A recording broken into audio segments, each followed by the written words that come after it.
Pemirsa, perusahaan retail adalah suatu bisnis yang bergerak dalam bidang transaksi jual beli dalam jumlah kecil, satuan atau eceran. Sama seperti bisnis lainnya, ketika memulai ada banyak faktor yang perlu dipertimbangkan seperti perencanaan yang matang, pengalaman dan keterampilan, serta lokasi, peraturan, desain toko juga menjadi faktor penentu dalam memulai bisnis retail. Lalu bagaimana tipsnya membangun bisnis retail yang bisa digunakan untuk memperoleh kesuksesan dalam menguasai pasar?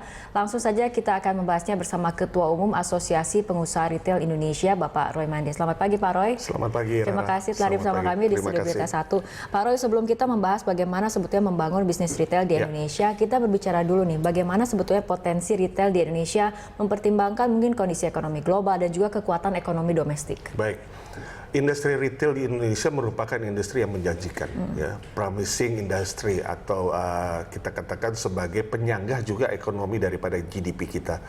Jadi kalau kita lihat dengan populasi 255 juta penduduk dengan 17.000 pulau, artinya setiap dengan tingkat pertumbuhan penduduk sekitar 8-9% per tahun, berarti retail juga mestinya bertumbuh 2 kali daripada pertumbuhan penduduk. Karena apa? Karena kita ketahui bahwa penduduk yang lahir itu kan terus menerus ya, sementara retail itu kebutuhan itu juga akan terus menerus.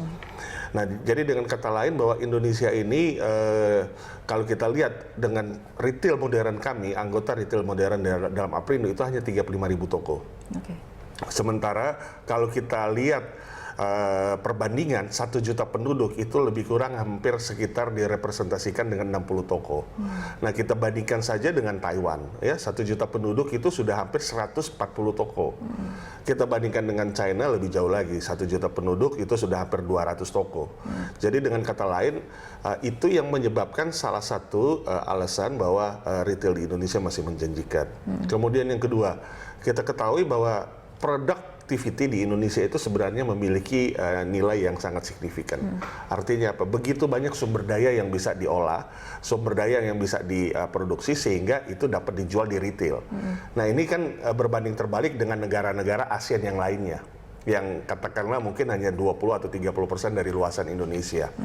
Jadi mereka juga punya sumber daya, sumber alam dan lain sebagainya pasti terbatas. Nah, di Indonesia kita ketahui dengan luasan yang signifikan ini tentunya banyak potensi-potensi dan itu sangat terlihat misalnya dengan bertumbuh kembangnya UMKM.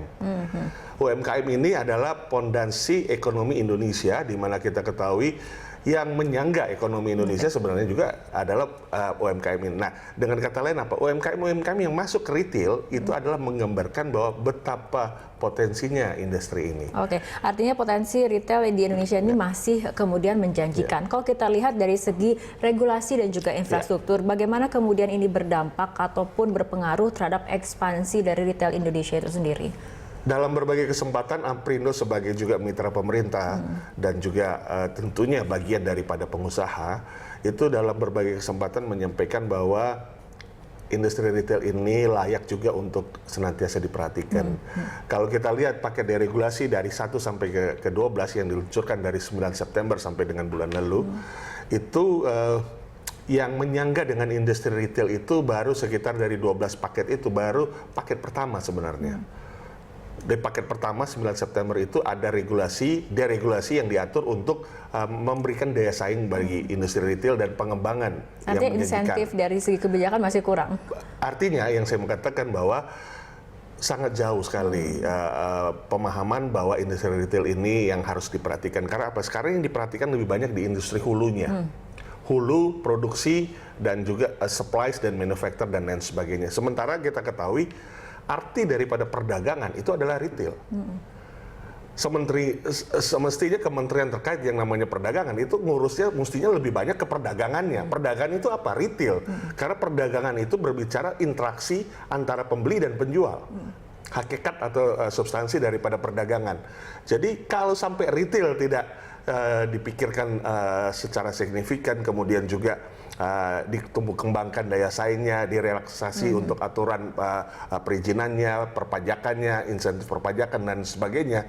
Tentunya industri retail ini khawatirnya adalah kita akan kalah saing dengan retail asing.